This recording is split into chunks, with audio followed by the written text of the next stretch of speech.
Welcome to everyone. My name is Shrish और आज हम लोग मैट्रिक्स के फर्दर टॉपिक्स को कंटिन्यू करते हैं। राइट, देखते हैं कि मैट्रिक्स में और आगे क्या क्या है। अब तक हम लोग मैट्रिक्स में क्या क्या देख चुके हैं। हम लोगों ने मैट्रिक्स के बेसिक्स देख लिए थे, जैसे कि ऑर्डर ऑफ मैट्रिक्स क्या होता है ना, मैट्रिक्स किस तरह बनाया जाता है, मैट्रिक्स की रिक्वायरमेंट क्या क्या है। और अब हम लोग देखेंगे कि मैट्रिक्स पे हम लोग कौन कौन से ऑपरेशंस परफॉर्म कर सकते हैं। ठीक है, ये एक बहुत ही अहम हिस्सा है मैट्रिक्स का और आगे बहुत ही काम आने वाला है। राइट, तो ये टॉपिक बहुत ही इंटरेस्टिंग है। पूरे इंटरेस्ट और शिद्दत के साथ जुड़े रहिएगा। चलिए एक बार प्रोसीड करते हैं। तो ऑपरेशन ऑफ द मैट्रिक्स में सबसे पहला ऑपरेशन हम लोग देखेंगे एडिशन ऑफ मैट्रिक्स क्या होते हैं। ठीक है, तो ध्यान से देखो, जैसे कि मैं एक एग्जांपल बनाता हूँ। एग्जांपल ऐसा कुछ कि एक फैक्ट्री है। ठीक है, सोच के बनाते हैं। एक फैक्ट्री में कुछ टॉयज बनाए जाते हैं। सपोज एक कार बनाई जाती है ना, कार बनाई जाती है। और यहाँ पे मैं ऐसा लिखता हूँ कि फैक्ट्री वन में कार बनाई गई, फैक्ट्री टू में कुछ कार बनाई गई और बाइक बनाई गई। हालांकि एक फैक्ट्री कार बाइक दोनों ही मुश्किल बनाती होंगी, बट सब मान लेते हैं एक फैक्ट्री में कार बनाई गई। यहाँ पे 10 कार्स बनाई गई और 11 बाइक बनाई गई फैक्ट्री वन में। फैक्ट्री टू में 12 कार बनाई गई और 15 बाइक बनाई गई। ये एक मैट्रिक्स की फॉर्म में गिवन है। समझते हो ना ये बात? ये वाला डेटा तो हम लोग मैट्रिक्स में स्टोर कर सकते हैं बहुत आराम से। अब ध्यान से देखिए, ये तो एक डेटा हो गया। मैं मान लेता हूँ ये यूनिट वन है। यूनिट वन में दो फैक्ट्रियां हैं। राइट, यूनिट वन में दो फैक्ट्रियां हैं, जिसमें ये फैक्ट्री वन ने 10 कार्स बनाई और 11 बाइक्स बनाई। फैक्ट्री टू ने 12 कार्स और 15 बाइक्स बनाई। नाउ एक यूनिट टू है, फैक्ट्री की एक यूनिट टू है। ठीक है, जहां पे कार और बाइक कितनी बनी? मान लेते हैं कि कार बनी है 15, बाइक बनी है 19। फैक्ट्री टू में कार बनी है 17 और बाइक बनी है 10। ठीक है, ये यूनिट टू की स्टोरी बताई हुई है। यूनिट टू की स्टोरी, जिसको मैं एक मैट्रिक्स की फॉर्म में लिख ले रहा हूँ। आप ध्यान से देखो यार, क्वेश्चन क्या उठता है। मैंने बोला कि यार मुझे बता दो, टोटल फैक्ट्री वन में दोनों यूनिट को मिला के फैक्ट्री वन में कितनी कार बनी, कितनी बाइक बनी, और फैक्ट्री टू में कितनी कार बनी और कितनी बाइक बनी, दोनों यूनिट्स को मिला के, है ना। From combination of both unit कितनी कार बनेंगी, कॉम्बिनेशन ऑफ बोथ यूनिट। ये परमुटेशन कॉम्बिनेशन वाला नहीं है, सिर्फ कंबाइन करने वाली चीज बोल रहा हूँ। ठीक है, combination of both unit, total cars and bikes. Right, दोनों को कंबाइन करके कितनी बनेंगी। तो ध्यान से देखो, मैं कुछ ऐसा लिखता हूं। अगर सपोज ये ए मैट्रिक्स होती और ये बी मैट्रिक्स होता, ठीक है, तो ए प्लस बी क्या होगा। अब मेरा सवाल यही है कि ए प्लस बी क्या होगा। तो एक बार फिगर आउट करके आते हैं कि ए प्लस बी क्या होगा, तब इसका आंसर लिखेंगे। अब ध्यान से देखो, मेरे पास एक मैट्रिक्स है ए। ए इज इक्वल टू, एक मैट्रिक्स को किस तरह रिप्रेजेंट करता हूं मैं, एक मैट्रिक्स तो इस तरह रिप्रेजेंट होता है, I comma J, A of I comma J. और एक मैट्रिक्स है B, which is B of I comma J. ठीक है, एक मैट्रिक्स को मैं इससे रिप्रेजेंट कर रहा हूं। तो अब ए प्लस बी की वैल्यू किसके इक्वल होगी, एडिशन ऑफ टू मैट्रिक्स। तो ये होती है बेसिकली, इसको मैं ऐसे लिखूंगा, A of I plus, actual में तो यही सॉल्व कर रहा हूं, B of I comma J, A of I comma J plus B of I comma J. So it is equal to A of I comma J plus B of I comma J. Right, A plus B is equal to A of I comma J plus B of I comma J. ध्यान से देखो इस result को। और ये तो खैर maths के टर्म में हमने लिख दिया। इसका जनरल मीनिंग क्या है, सिंपल सी बात है, सेम लोकेशन वाले सारे एलिमेंट्स को ऐड कर दो। क्या मतलब है इसका, जो लाइन बोली, जैसे कि एक मैट्रिक्स होती ए मैट्रिक्स ऐसी कुछ होती, देखना ध्यान से, ए equal to A11, A12, A13, A21, A22, A23, A31, A32, A33, ये एक ए मैट्रिक्स है। राइट, सिमिलरली एक मैट्रिक्स गिवन है बी। थोड़ी सी जगह बनाते हैं, एक मिनट रुकना, इसको साइड कर देता हूँ। चलो भाई यहाँ चलो, आप भी बी यहाँ चलो। राइट, इसको मैंने लिख दिया यहाँ पे। और बिल्कुल सेम एक मैट्रिक्स है बी मेरे पास। मैंने इसको ऐसे लिखूंगा कि यार ये हो, आप हो बी मैट्रिक्स। ठीक है, बी मैट्रिक्स इक्वल टू ऐसा कुछ। ध्यान से देखिए, मैं सब जगह बी बना दूंगा, इन सबको जहां ए है ना, इन्हीं को भी बना दूंगा। और मुझे इतना तो पता है कि एडिशन सेम ऑर्डर में पॉसिबल है। क्यों ऐसा बोल रहा हूं मैं, सोच के देखो ना यार, A of I comma J plus B of I comma J, that means दोनों की सारी पॉसिबल लोकेशन सेम होंगी, तभी तो ऐसा हम कर सकते हैं। और सारी पॉसिबल सेम लोकेशन सेम होने का मतलब क्या है, बहुत ही सिंपल सी बात है। सारी लोकेशन को सेम होने का एक ही मतलब है कि जो ए का ऑर्डर है ना, वही सेम ऑर्डर बी का भी है। राइट, ए का ऑर्डर और बी का ऑर्डर सेम होना चाहिए, तभी ये पॉसिबल है। तो इसका मतलब ये कुछ ऐसा हो जाएगा, देखो मैं यहाँ लिख देता हूँ। इसकी जगह मैं क्या लिखूंगा, इसकी जगह मैं सब जगह पे बी भी लिख दूंगा, B of 1,1, B of 1,2, B of 1,3, B of 2,1, B of 2,2, B of 2,3। ये मेरे पास एक ए बी मैट्रिक्स हो गई। Now what we are finding here, that is A plus B. So A plus B को ध्यान से देखो, यहाँ पे क्या लिखा हुआ है, ए ऑफ आई कोमा जे और बी ऑफ आई कोमा जे को ऐड कर दो और रिजल्टेंट मैट्रिक्स बन जाएगी। तो अगर आप ध्यान से देखो तो ये सारी लोकेशन के लिए ट्रू है, सारी लोकेशन के लिए ट्रू है, तो मैं क्या करूंगा, मैंने बोला कि A of I A plus B is equal to A11 plus B11। देखो आई और जे जो ए के लिए है वही बी के लिए ऐड करके यहाँ लिख दिया। Then A12 plus B12, then C12, not C कहाँ से आ गया, A12 A13 प्लस B13 है ना, A13 और B13। देखो ऊपर के तीनों बेसिकली एक रो मैंने कंप्लीट कर दी, राइट। देन A21, यहाँ मैं से लिख देता हूँ जल्दी से, A22 और A23। अब लॉजिक तो समझ में आ ही गया होगा कि क्या करने का मोटिव है, ठीक है।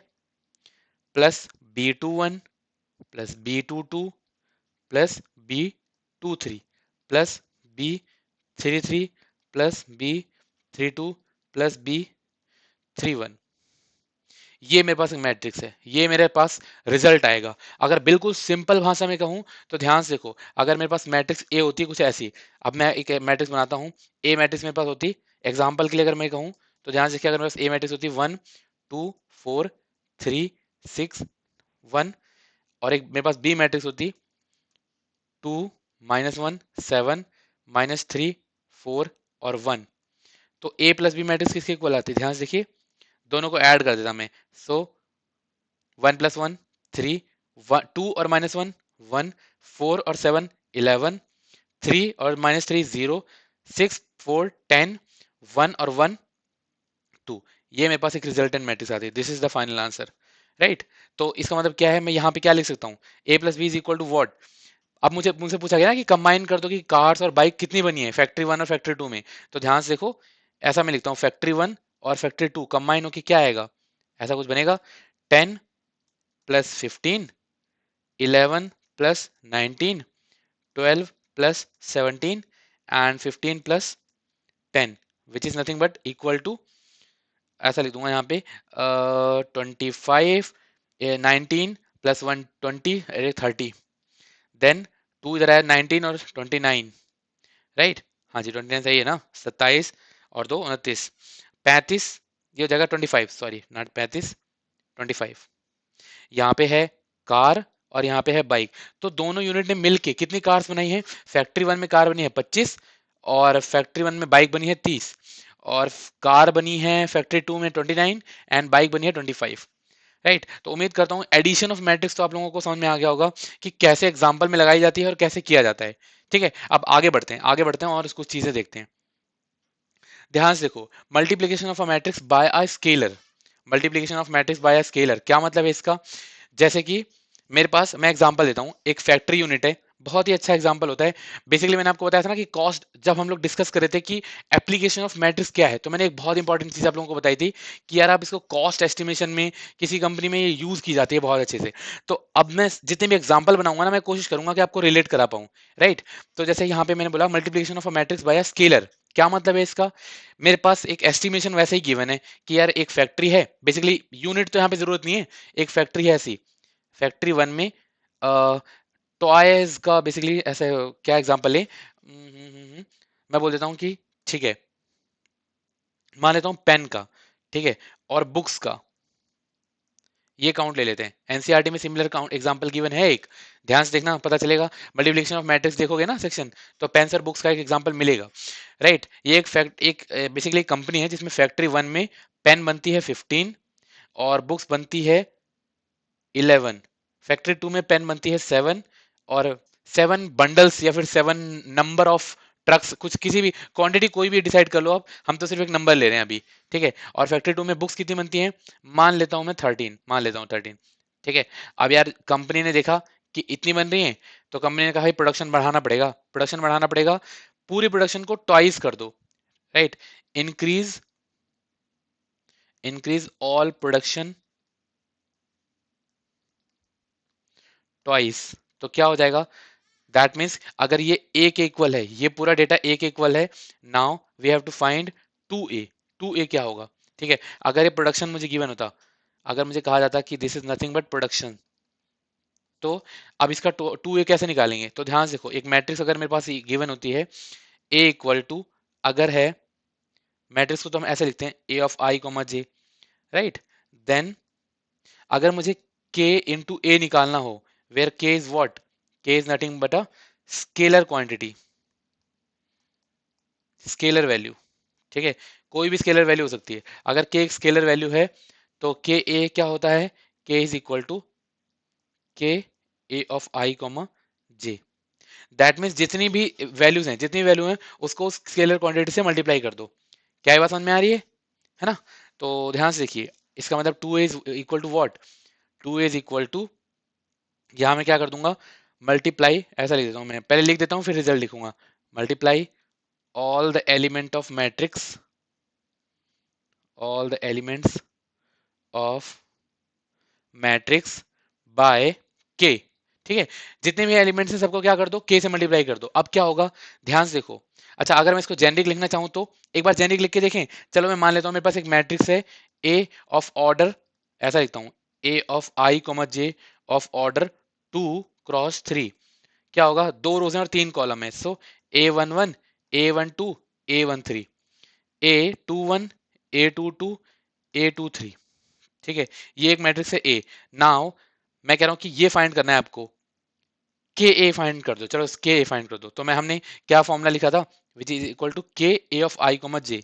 तो यहाँ पे 2 क्रॉस 3 तो होगा ही होगा, सो इट इम्प्लाइज दैट ये किसके इक्वल हो जाएगा, ध्यान से देखिए पूरी वैल्यू किसके इक्वल हो जाएगी, के ए इज इक्वल टू, ये जितनी भी वैल्यू है सब जगह के, तो के 11 के ए ऑफ 12 के ए ऑफ 13 के ए ऑफ 21 के ए ऑफ 22 के ए ऑफ 23, ठीक है। ये मैट्रिक्स मेरे पास बन गई। तो यार ये वाली रिजल्ट किसके इक्वल बनेगा, ध्यान से देखो, ये वाला रिजल्ट बनेगा इसके equal, multiply all the elements of matrix by K, so it implies that 2a is equal to, क्या हो जाएगा, जितनी भी वैल्यू सबको 2 से मल्टीप्लाई कर दो, 30, यहाँ पे 22, it is 14 and it is 26। तो मेरे पास ये प्रोडक्शन रेट हो जाएगा। अगर प्रोडक्शन डबल हो जाए तो फैक्ट्री वन में और फैक्ट्री वन में पेन्स होगा 30 और बुक्स होंगे 22, फैक्ट्री टू में पेन होगा 14 और बुक्स होंगे 26, राइट। तो उम्मीद करता हूँ आपको ये वाली चीज समझ में आ गई कि अगर मैं किसी भी स्केलर वैल्यू को मैट्रिक्स से मल्टीप्लाई करता हूँ तो क्या रिजल्ट बनता है ना। कोई भी स्केलर वैल्यू मैट्रिक्स से मल्टीप्लाई होती है तो जितने भी एलिमेंट्स होते हैं मैट्रिक्स के सबको उस स्केलर वैल्यू से मल्टीप्लाई कर दिया जाता है, राइट। क्लियर है यहाँ तक। चलो अब आगे बढ़ते हैं। क्या क्या देख लिया हमने, एडिशन देख लिया और स्केलर मल्टीप्लिकेशन देख लिया। अब आगे बढ़ते हैं, ठीक है यार। तो अब हम लोग देखते हैं प्रॉपर्टीज ऑफ मैट्रिक्स एडिशन, कि मैट्रिक्स को ऐड किया जाता है तो मैट्रिक्स कौन सी प्रॉपर्टीज को फॉलो करते हैं। आप ध्यान से देखो, जैसा कि आप लोगों ने देखा, हमने अभी देखा था ना कि a प्लस बी किसके इक्वल होता है। मैं एक बार फिर से रिवाइज कराता हूँ, हालांकि यहाँ देखो एक बार रिवाइज क्या कराना, पीछे ही कराया था अभी। a plus B is equal to A of I comma J plus B of I comma J, है ना। अब यहाँ पे देखते हैं कि कौन मैट्रिक्स एडिशन कौन कौन सी प्रॉपर्टीज को फॉलो करता है। तो मैंने बोला, मैंने कहा कि मैट्रिक्स इस प्रॉपर्टी को फॉलो करता है। आप बोलोगे कि कैसे, आप इतने श्योर कैसे हो, बेसिकली मैं पूछ रहा हूँ हाउ, हाउ। तो बहुत ही सिंपल है, देखना एक बार। मैं बोल रहा हूँ कि a प्लस बी किसके इक्वल होता है, तो आप बोलोगे कि a of I comma J plus B of I comma j solve करने की मंशा है यहाँ पे, right, which is nothing but a of I comma J plus B of I comma J, right. अगर आप गौर से देखो ना तो ये पता है क्या है, ये एक एलिमेंट्स का multi multi addition of values है। कोई भी वैल्यूज होंगी इंटीजर, मतलब रियल नंबर होंगे, बेसिकली कोई भी रियल नंबर हो सकता है, कुछ भी हो सकता है, राइट। तो अगर आप ध्यान से देखो तो वो सारी properties a plus B equal to B plus A होंगी, श्योर से होंगी, फॉर श्योर होंगी। That means it implies that it is equal to B of I comma J plus A of I comma J, right. It implies that it is equal to B of I comma J plus A of I comma J, vice versa concept से। जैसे कि अगर a plus B equal to ये हो सकता है ना, a plus B equal to, अगर देखो सिंपल से मतलब है यार, ये अगर इसके इक्वल हो सकता है ना, तो इसका रिवर्स भी तो इसके इक्वल हो सकता है। तो अगर B of I comma J plus A of I comma J है, तो वो इसके इक्वल तो हो ही सकता है। एंड अगर यहाँ तक समझ में आ गया होगा बात, तो इससे आगे तो समझ गया होगा, this is equal to B and this is equal to A plus A. तो यार ये चीज तो प्रूव हो गई कि A plus B equal to B plus A आ सकता है। राइट, यहाँ तक क्लियर है? चलो आगे बढ़ते हैं। अब बिल्कुल सिमिलर कॉन्सेप्ट पे, बिल्कुल ही सिमिलर कॉन्सेप्ट पे एसोसिएटिव लॉ, है ना, बहुत आसानी से मैं प्रूव कर सकता हूँ। चलो एक बार कर ही लेते हैं, कर ही लेते हैं। यहां तक बात आ गई है तो आगे भी बढ़ जाते हैं। मैंने बोला A plus B plus C equal to what, A plus B equal to A of I comma J, मैं ऐसा लिखता हूँ, plus B of I comma J, ठीक है, plus C of I comma J. Right, ये हो गया। It is nothing but किसके इक्वल होगा, ये ध्यान से देखो, इसको ऐसा लिख सकता हूँ, A of I comma J plus B of I comma J plus C of I comma J. ठीक है, अब ध्यान से देखो, एक मैट्रिक्स ये हो गया, इसको आप मान सकते हो कि ये एक मैट्रिक्स है, एंड सिमिलरली ये एक मैट्रिक्स है। तो ऐसा कुछ ए और बी, या फिर ऐसा मान लो ए डैश और बी डैश। राइट, सो मैंने क्या बोला, ध्यान से देखो, इन दोनों को ऐड कर दो, तो क्या हो जाएगा, this is nothing but A of I comma J plus B of I comma J plus C of I comma J, कुछ ऐसा हो जाएगा, है ना। ये मैट्रिक्स ए की वैल्यू और ये बी की वैल्यू, ए डैश की वैल्यू और बी डैश की वैल्यू। अब मैं बोल रहा हूँ कि यार ध्यान से देखो, ये अगर रियल वैल्यूज हैं तो ए यहाँ पे भी क्या होगा, this should be equal to A of I comma J plus, ऐसा लिख सकता हूँ, b of I comma J plus C of I comma J. Right, this is nothing but A of, ऐसा लिख सकता हूँ मैं, अब मैं इसको ब्रेक कर दूंगा ऐसा, A of I comma J plus B of I comma J plus C of I comma J. अभी एक एक स्टेप धीरे धीरे प्रोसेस करते हैं। ठीक है, इसको मैं हटाता हूँ एक बार, चलो स्टाइलिश आप ऊपर जाओ। इसको मैं क्या लिख सकता हूँ, ध्यान से देखिए, मैंने बोला दिस इज इक्वल टू, ये तो हो जाएगा ए के इक्वल ए प्लस, अच्छा मैं इसको एक स्टेप और प्रोसेस कर दूं क्या, या फिर समझ तो गए होगे, this is equal to nothing but एक ब्रैकेट बी प्लस सी, है ना। तो हैंस प्रूव दैट कि ए प्लस बी ब्रैकेट में था plus c is equal to A plus B plus c. Right, बिल्कुल इसी का एप्लीकेशन, जैसा ये प्रूव होता उसी कॉन्सेप्ट पे यहाँ पे हमने प्रूव कर दिया। ठीक है, तो यार properties of addition of matrix समझ में आ गया होगा। ठीक है, अब आगे बढ़ते हैं एक बार नेक्स्ट टॉपिक पे। हाँ जी, मैट्रिक्स में प्रॉपर्टीज ऑफ मैट्रिक्स एडिशन अगर क्लियर है तो आप ध्यान से देखिए एक बार आगे देखो, एग्जिस्टेंस ऑफ एडिटिव आइडेंटिटी, क्या पूछे है मुझसे, जैसे हमने एडिशन में, मैट्रिक्स एडिशन में कॉम्यूटेटिव देख लिया, एसोसिएटिव देख लिया, इसी तरह होता है एग्जिस्टेंस ऑफ एडिटिव आइडेंटिटी। क्या मतलब होता है एडिटिव आइडेंटिटी का, बहुत ही सिंपल है, मतलब कोई भी वैल्यू प्लस एक आइडेंटिटी अगर वैल्यू के इक्वल हो जाए, तो ये चीज क्या होती है, ये identity value for that operator होती है, identity value for the operator, किसी ऑपरेटर के लिए वो आइडेंटिटी वैल्यू होती है। ठीक है, तो ध्यान से देखो, जैसे कि अगर मैं प्लस की बात करूं तो प्लस की आइडेंटिटी क्या होती है ना, मैं बोल रहा हूं one plus something equal to one आ जाए, it implies that X must be zero. तो जीरो क्या है, zero is additive identity, zero is additive identity for addition.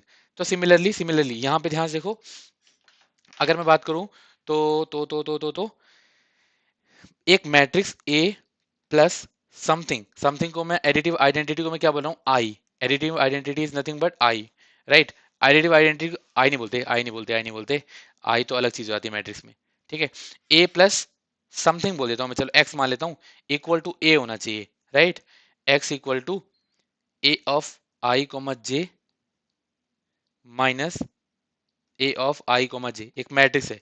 तो अगर आप ध्यान से देखो, तो एक्स इक्वल टू क्या आ रहा है, हर एक जगह पे जीरो नहीं आ रहा, है ना। इट इम्प्लाइज दैट, देखो बेसिकली जीरो मैट्रिक्स, अगर आपको याद हो तो टाइप ऑफ मैट्रिक्स में हमने ऐसी मैट्रिक्स पढ़ी हुई है जिसमें सारे लोकेशन पे क्या होता है, सारे लोकेशन पे जिसमें होता है जीरो, है ना। तो मैं इसको क्या बोलूंगा, it is nothing but zero matrix. तो it is equal to zero matrix. ठीक है।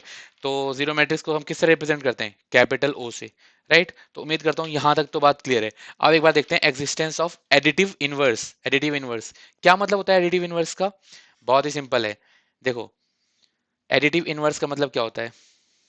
एडिटिव इनवर्स मतलब कि अगर a plus something equal to zero हो जाए तो then x is additive inverse. Additive inverse तो इट इम्प्लाइज दैट, ध्यान से देखो, a plus X equal to zero आ रहा है। जीरो मैट्रिक्स, यहाँ पे जीरो मैट्रिक्स की बात हो रही है, this is zero matrix, right. तो it implies that x equal to zero minus, है ना, इसको मैं अगर इधर ले आऊंगा तो जीरो माइनस ए हो जाएगा। It implies that x is equal to what? अगर ध्यान से देखो तो zero minus minus of a, तो माइनस ए आ जाएगा, ठीक है। तो negative of a is additive inverse for any matrix a, right, ठीक है। तो उम्मीद करता हूँ कि ये वाली बात भी क्लियर होगी, है ना। अब हम लोग स्केलर मल्टीप्लिकेशन की प्रॉपर्टीज कंटिन्यू करते हैं, ठीक है। स्केलर मैट्रिक्स की प्रॉपर्टीज, तो ध्यान से देखो, अब हमने यहाँ पे प्रॉपर्टीज ऑफ मैट्रिक्स देख लिया था। अब हम लोग स्केलर मल्टीप्लिकेशन जो मैट्रिक्स के साथ करते हैं, हमने यहाँ पे बताया था ना कि multiplication of matrix bye scalar क्या होता है? के इंटू ए। सो सारी वैल्यूज को हम के से मल्टीप्लाई कर देते हैं। तो बिल्कुल ही यहाँ पे सेम काम करने वाले हैं। अब उसकी कुछ आइडेंटिटीज देख लेते हैं, प्रॉपर्टीज देख लेते हैं। आइडेंटिटीज तो नहीं, properties. There is difference between identity and property, right. तो अभी हम लोग प्रॉपर्टी देख रहे हैं, ठीक है, कि प्रॉपर्टीज क्या है स्केलर मल्टीप्लिकेशन ऑफ मैट्रिक्स की। सो ध्यान से देखो, अगर कभी भी मुझे के इंटू ए प्लस बी करना होगा तो मैं उसको इक्वेट कर सकता हूँ के ए प्लस के बी की। कैसे कर सकता हूँ? ध्यान से देखिए। सो मैंने बोला K A plus B equal to what? K, ऐसा लिखूंगा मैं यहाँ पे, K bracket A of I comma J, एक स्टेप खा गया मैं, इसको मुझे कोई बात नहीं, अलग अलग मैं लिख देता हूँ, A of B of I comma J, ठीक है, which is nothing but K into, यहाँ एक स्टेप इधर बढ़ाता हूँ, के, ऐसा, A of I comma J plus B of I comma J. अगर आप ध्यान से देखो ना तो इसको मैं एक वैल की तरह मान सकता हूँ, well. So it is nothing but, यहाँ क्या हो जाएगा? ये हो जाएगा ऐसा, bracket K A of I comma J plus B of I comma J, it is nothing but ऐसा, K A of I comma J plus K B of I comma J, right. अब यहाँ पे दो matrix हैं, दो matrix की values हैं, तो इसको क्या आप ऐसा नहीं कर सकते कि K A of I comma J plus K B of I comma J, right. अब के को बाहर निकाल लो, के कांस्टेंट है, तो K A of I comma J plus K B of I comma J, it is nothing but K A plus K B, right. तो K of A plus B is nothing but K A plus K B. तो matrix में ये possible है, right, ये possible है। आगे बढ़ते हैं। सिमिलरली यहाँ पे देखो, के प्लस एल ए होता तो it is nothing but K A plus L A. कैसे? चलो एक बार देख लेते हैं। सो थोड़ी सी स्पेस लूंगा मैं यहाँ पे, ध्यान से देखो, एल के प्लस एल ए, मैंने बोला के प्लस एल, और ए को मैं क्या लिख दूंगा? A of I comma J, it is nothing but K plus L A of I comma J, एक मैट्रिक्स ऐसा। इस स्केलर वैल्यू को मैंने एक मान के अंदर फॉरवर्ड कर दिया, राइट। अब इसको मैं क्या लिख सकता हूँ? K A of I comma J plus K, not K, L, right, L A of I comma J, एक मैट्रिक्स बनाई। अब देखो यहाँ पे क्या एडिटिव जैसा नहीं नजर आ रहा कि दो मैट्रिक्स ऐड हो रही हैं? तो एक बार इसको अलग कर देते हैं, K A of I comma J plus L A of I comma J, है ना। इसको मैं सॉल्व करूंगा तो क्या बन जाएगा? ध्यान से देखो, it is nothing but K A of I comma J plus L A of I comma J, and इसको मैं इक्वेट कर दूंगा के ए प्लस एल ए से। तो यार ध्यान से देखो, k plus L a is equal to k A plus L a, right. तो उम्मीद करता हूं मैं ये दोनों प्रॉपर्टीज आपको अच्छे से समझा पाया, है ना। तो इसी के साथ इस यहाँ तक के कॉन्सेप्ट को रोकते हैं। आगे अगले वीडियो में हम लोग मल्टीप्लिकेशन ऑफ मैट्रिक्स और उससे आगे की कुछ प्रॉपर्टीज पढ़ेंगे, राइट। मिलते हैं नेक्स्ट वीडियो में, तब तक के लिए सीखते रहो, अपना ध्यान रखो, बाय बाय।